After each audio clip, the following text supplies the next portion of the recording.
Since the departure of Coach Prime, TC Taylor has wasted no time getting big name players to come to Jackson State to make sure that Jackson State as a program does not miss a beat with the recent success that they've had. Tonight, we are going to break down the offensive signees for Jackson State. I put a poll up in the community tab. I said, which video would you want to see first?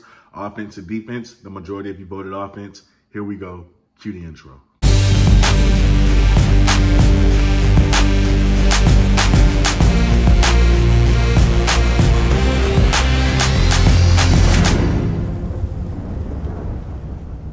Good, everybody. Welcome back to the BlitzCity Podcast. I'm your host, Kobe Orr. And as promised, I am bringing you part one of the Jackson State National Signing Day recruiting class breakdown, except we are not just breaking down the recruits that they've got to sign on National Signing Day, which was yesterday. No, we're breaking down the whole recruiting class, but we're doing it in parts. So this one is the offense. Next video will be the defense that you will get sometime this weekend. Now, please keep in mind that I have an interview coming up with one of your offensive signees that is on this list. His name is Quay Davis, the 6'8", 330-pound offensive lineman that you got coming in. He's going to be on the channel tomorrow, Friday. That's Friday.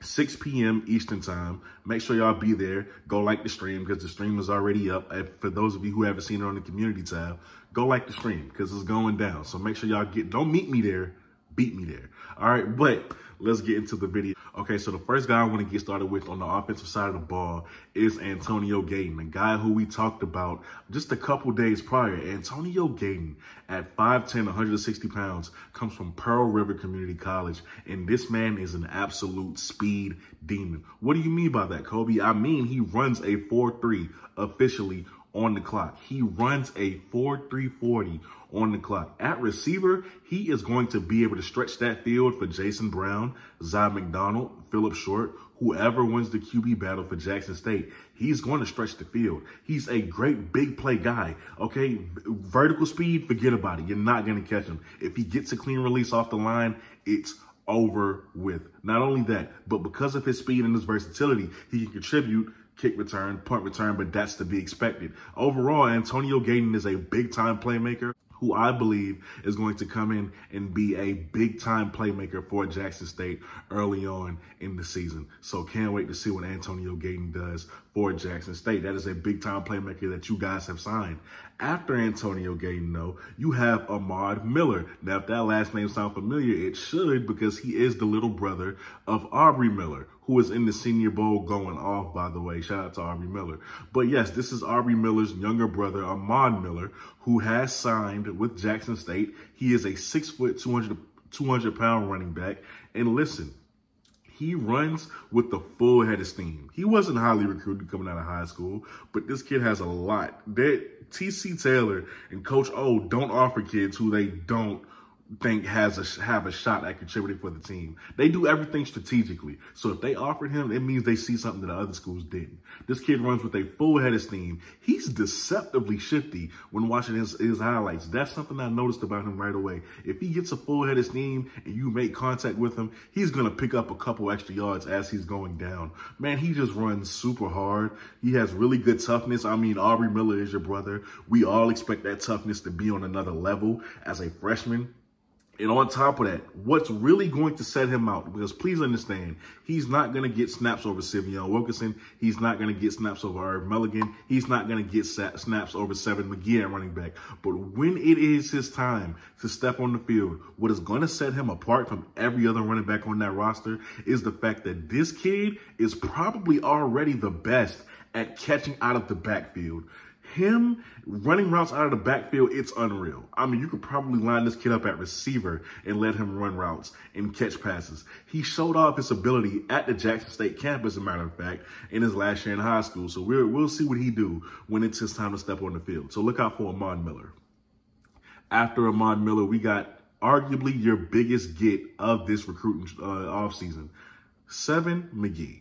He's arguably your biggest get. He's 5'9", 181 pounds. He's coming from my Oregon Ducks. He's a transfer, a 4-star running back, was the #1 running back out of New York when he came out of high school, has 2 years left of eligibility. Let me tell you something, man. This man is just an athlete. It's just that simple. Seven is just an athlete. He's a guy who you just need to give him the ball. Get him the ball, put him in space, let him make magic happen. Seven is going to provide a lot of highlights for you guys. It's going to be a lot of hurdles. It's going to be a lot of jukes. It's going to be a lot of one-hand catches. Like, the athleticism on Seven McGee is crazy. All he needs to do is just to be put in the position to where he could succeed, which unfortunately we did not do for him at Oregon, which led to a little bit of frustration, which is why he ended up leaving. So although I was sad to see him go, I'm happy that he ended up with you guys. He is going to be a very big spark plug for Jackson State. Him and Sivion Wilkinson, that is thunder and lightning in a bottle. Seriously, you have something special in Seven. But I don't have to tell you that. Y'all know that. After Seven McGee, we got Isaiah Kendall. Isaiah Kendall is a 4-star receiver who is 6'4", 175 pounds. And man, this kid can fly.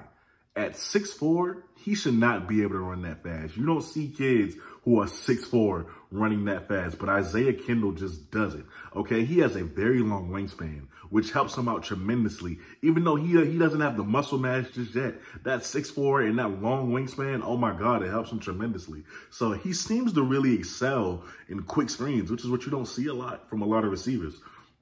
Rarely in a game do you see a quick screen work, but he seems to make it work every single time. Do not let him get an into daylight because he will burn you. Like, seriously, I don't know how he does it. I guess because he's a long strider, whatever it is. But listen, he excels in quick screens.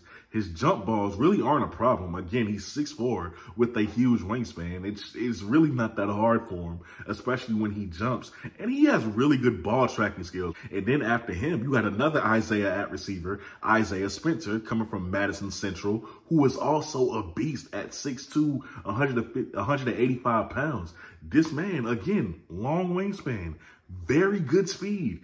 As a matter of fact, he makes contested catches look so easy.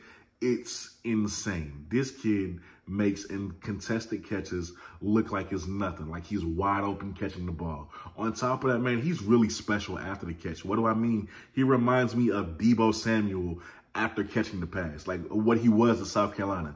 This man wants more yards, and he's going to get more yardage. Isaiah Spencer does not just settle for the catch. He's not just a possession receiver. He wants to catch, and he's going to get more. That's what I love about his game. He is a good like a freakish athlete.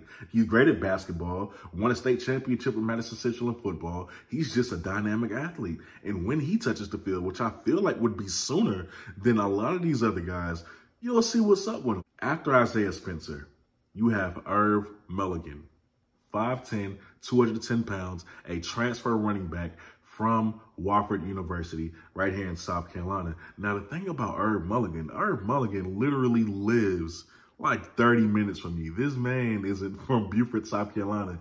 Did not even know that. Listen, man, he reminds me of Dalvin Cook when he runs. This man reminds me of Dalvin Cook. The way he's able to find the crease and explode like a rocket out of a cannon, like just the way he's just able to, like a cannonball out of a cannon, the way he's able to explode is just crazy. He's a hard-nosed runner. In 18 games played at Wofford, he had 1,300 yards and 11 touchdowns, and he averaged 7 yards a carry. So him and Sivion Wilkinson in that backfield, not even mentioning Seven McGee, right? But him and Sivion Wilkinson in that backfield would be very hard to stop. You got a guy who ran for 1,000 yards of Sivion Wilkinson. You got a guy, Irv Mulligan, coming from Wofford, who ran for 1,300 yards in 18 games, right? And averages 7 yards per carry together in the same backfield in that big offensive line of Jackson State. It's going to be scary. It is going to be a problem, and I think they're going to prioritize the run a lot more with those 3 special backs that they now have. After Irv Mulligan, we got a big boy, Shamar Allen. Now, Shamar Allen comes from Southwest Mississippi Community College. At 6'4", 295 pounds, he is exactly what Jackson State needed because they lost Willis Patrick. You know, they lost another guy. They lost a couple of linemen, not a lot, but enough to where they really needed to replenish what they've lost, and they've done that in a great way. Shamar Allen is most likely going to be an interior offensive lineman when he plays because he is 6'4", almost pretty much 300 pounds. Now, I like Shamar Allen. I think he'll be a very good offensive lineman, especially when it comes to run blocking. Not that he's bad in pass blocking, but I think run blocking is where he excels, and he's going to contribute that the most to Jackson State in that offense. So we'll see if he ends up starting or if he doesn't, because there's still a lot of competition there for Jackson State. After Shamar Allen, we got Mike Williams, 6 foot, 160 pounds, a 3-star wide receiver from Natchez, Mississippi. Now, Mike Williams is a guy that I didn't even look into a lot until I had to. And I'm honestly sorry that I did not know more about this kid earlier, because watching his tape, watching his highlights, he is probably the most dangerous in this group when it comes to catching the football. After catching the football, he is the most dangerous. I have never seen somebody look like Houdini. I have never seen somebody turn nothing into something more than Mike Williams does. He is the most dangerous at the catch. If y'all had a rack boys at Jackson State, he would be the leader of that club. Like, he's just that good. Also, he has really good speed to go with it. Like I said, man, he's dangerous. He's dangerous. Now, after Mike Williams, DeQuarius White, that's who you have. A lot of you may remember DeQuarius White because as he was the first to say that, I don't care that Coach Prime is leaving, I am committed to Jackson State. He was the first one to say that out loud and publicly. DeQuarius White is a 3-star offensive lineman who is 6'4", 330 pounds. Now, although you love what he said, and you're rooting for the kid just off that alone, you are not going to see DeQuarius White in his freshman season. I'm going to just go out and say that. You are not going to see DeQuarius White in his freshman season. Why? Because he still has a lot of developing to do. Not only that, but he has a lot of guys ahead of him. And don't take this as a bad thing, because he's not bad.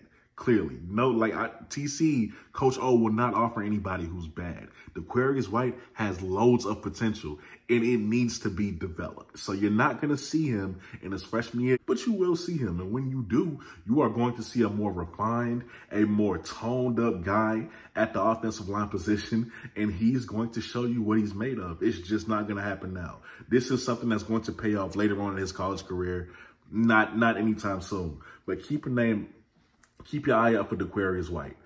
After DeQuarius, though, we got the quarterback position, but we're going to start it off with Phillip Short from Holmes Community College. At 6'2", 215 pounds, he is just 1/3 of that quarterback race that is going on for Jackson State, and is going to continue to go on up until week 0 versus South Carolina State, where we find out who's going to be QB1 in Atlanta. Now, Phillip Short has an interesting case and just as good as a chance as anybody else, these other two quarterbacks, to start. Why? Because not only does he has a big arm, like the next quarterback we're going to talk about, not only does he have a big arm, he has probably the best running ability out of the other two. He might not be the fastest. I don't think he's faster than Zion McDonald, because you know all three guys by now. But I think he's the best scrambler out of all three. So you add that on top of his strong arm, and you say to yourself, Phillip Short can really walk away with this thing. It might not be a foregone conclusion for anyone in this race. So that's why it's interesting with Phillip Short. He was also a JUCO All-American. This man really produced. His touchdown to interception ratio was a little too close for me, but he can easily change that up and become better. So we'll see what happens with this quarterback race. But after Phillip Short, you got the guy who's right by him, Jason Brown, who is coming from St. Francis, from South Carolina and Virginia Tech, who at 6'2", 230 pounds, has a big arm, undoubtedly the best arm talent in that quarterback room. Nobody else come close to Jason Brown, especially now that PJ Tucker has decided to decommit and go to Texas State. There's nobody who has the arm strength of Jason Brown in that room. Understand that. So Jason Brown comes in, and he's a guy who was an FCS All-American at St. Francis. He takes his talent to the Power 5 level, had some success with South Carolina, even brought them a big win over the University of Florida. Leaves there because he wasn't a starter there. Goes to Virginia Tech, does not play. I think because of that experience alone, and because we know what he's able to do when he's called upon versus what he was able to do at the FCS level, he is going to be, to me, he's my front runner to win the job for Jackson State. After Jason Brown, we have Zion McDonald, a 5'9", 185-pound quarterback, to who a lot of people, they feel like Zion doesn't stand a chance. Even I did at first, until I was advised by my guy Zoe, shout out to Zoe. He said, hey, do not count Zion McDonald out. So I said, okay, well, let me go back and look at him. And honestly, I can see why. Don't count Zion McDonald out, because I think Maurice Harris can do a lot of things with him too. At 5'9", 185 pounds, yes, he's small, and you do worry about the injuries when he gets hit, because it's going to happen at some point. But man, will this kid kill you in a read option, design run kind of offense. He will kill you. He will kill you. He will gash your defense because that speed is outrageous. His speed is outrageous. And honestly, his arm, it's not Jason Brown's. It maybe not even be Phillip Short's, but it's not bad. He can make the throws. Zion McDonald can make the throws. So he's coming from the Louisiana Raging Cajuns, right? We'll see what happens. His arm strength isn't bad, and he's the fastest out of this room. He has a shot, just like the other two. So, like I said, this quarterback race will be interesting. But moving away from the quarterbacks, we have Quay Davis, who's next up. 6'8", 330 pounds, and a three-star offensive lineman. Now, Quay Davis, I feel like this is a guy you'll see sooner rather than later. Seriously. At 6'8", 330 pounds. I have an interview with him tomorrow, as I said, if y'all are still watching. I just can't fathom him staying on the bench for long. In his freshman year, sure, let him develop, get that strength under him, like really get him up to the college game and the speed of it, get him ready. So his freshman year, sure. Sophomore year, I expect Quay Davis to be a legitimate contender for a starting position. You don't keep that on the bench for longer than a year. I think if he develops properly like he should, Quay Davis is on that field in his sophomore season. 6'8", 330 pounds. It's crazy. And on top of that, he's nasty, man. He is so nasty. You watch his highlight tape. I mean, at 6'8", he had to bend down just to block guys at the high school level. Now, he'll be going up against bigger guys at the collegiate level, so that'll be good for him. But at the same time, this man literally wants to embarrass you. He tosses guys like rag dolls. It's not fair at all, man. He doesn't play fair. Quay Davis is just that good.